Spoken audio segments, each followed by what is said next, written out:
I'm gonna be honest with you all. I'm not all that into rides unless they're coasters. It takes a pretty extraordinary ride for me to take the time to ride it. But luckily, those extraordinary flat and dark rides do exist out there, and they deserve a video of their own. These are my top 10 non-coaster rides.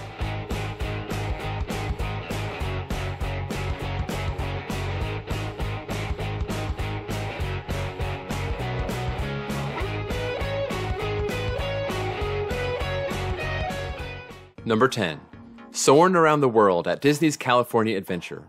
This actually used to be my number one ride, anywhere, period, when it debuted with the park in 2001 as Soarin' Over California. I loved how it would take you all over the California landmarks and showcase all of the different parts of California, from the ocean to the orange groves to the golf courses to wine country and so much more.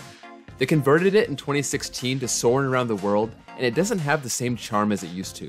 California Adventure did bring back Soarin' Over California this past summer, and it was so popular that they actually extended it all the way through August. But I don't go to Disney that much, so I didn't get to experience it. It's still a really cool motion simulator, but it's lower on my list than it used to be. Number 9. Spin Cycle at Silverwood. This is an SBF Visa Maxi Dance Party 360, and it's the first of its kind that I've ridden. Unlike other pendulums like the Zamperla Discoveries that focus on speed and gravity, Spin Cycle is more controlled, which is really great for hang time, but it sometimes leaves you wishing that it would just let you loose so you can fly towards the ground. But unlike the Zamperlas, when you're rising up, you can feel the ride pushing you all the way into the upside down position, which is really weird, but it's awesome. I wish there were more of these out there, and this is the only one that I've seen. Number 8. The Amazing Adventures of Spider-Man at Universal's Islands of Adventure.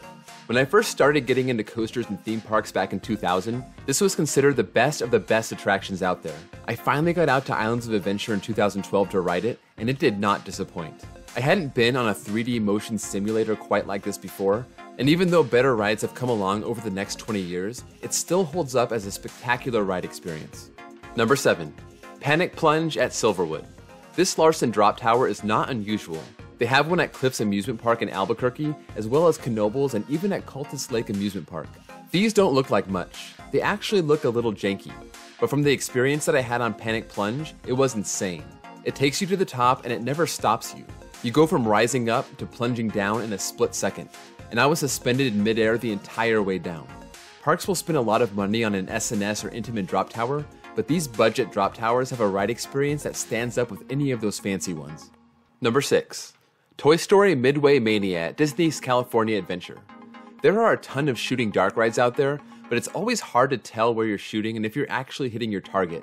Midway Mania takes this to the next level. You get taken from screen to screen playing different Midway games, and you pull your cord to fire your ammo, whether it be a ball or a dart, and it's very easy to see exactly what you're doing as you accumulate points. This ride always has a huge line, and it's easy to see why. It's definitely the most fun interactive ride I've ever been on. Number 5.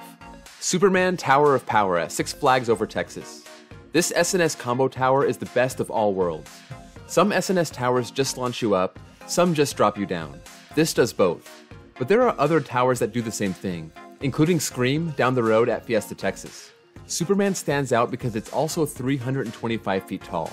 If you get a good ride on this, you will get ejector airtime after the upward launch, as well as on the forced drop down from the top. For a long time, I considered this my favorite flat ride, but it's lost some points lately because the airtime is inconsistent. Number 4. Crisanity at Six Flags Magic Mountain. You could probably lump all of the Zamperla Giga Discoveries in here, but this is the only one that I've ridden. You can also find this model at Six Flags Great Adventure and Fiesta, Texas, and Six Flags Mexico is getting one in 2020. This is different than the giant Discoveries that you'll find at Six Flags Over Texas or Cedar Point or Discovery Kingdom, among lots of other parks. The Giga Discoveries stand around 170 feet tall, and you feel that insane speed once the ride reaches its maximum height. It doesn't get much better than going face first into a swing and feeling all that wind in your face. You reach speeds of 75 miles per hour. Once you ride a Giga Discovery, the giant Discoveries leave you wanting more. Crisanity is a top 3 ride at Magic Mountain, and it's my favorite non-themed flat ride. Number 3. Guardians of the Galaxy Mission Breakout at Disney's California Adventure. This replaced the Tower of Terror in 2017 as California Adventure continued its move away from the California theme and focused more on Disney movies. And the change here was worth it. The best way I can describe this ride experience is one big party. The music, the screens, the airtime on the launches up, I seriously can ride this all day if the line wasn't always so long. It's some of the most fun you'll have on any ride. Number 2. Radiator Springs Racers at Disney's California Adventure. This is the flagship attraction of Cars Land, which opened up in 2012, and this one attraction alone costs over $200 million. But if you ride it, you can see why. This ride is epic. The setting is incredible as you start by weaving through the fake rocks at the beginning of the ride, and it's very dark and creepy. But then you get your car all souped up, pair up with another car on the course, and then you launch out of the garage into a 40-mile-per-hour race. This currently stands as my favorite Disney ride, and it's the most complete and well-rounded attraction I've seen. But there is one that stands out above the rest.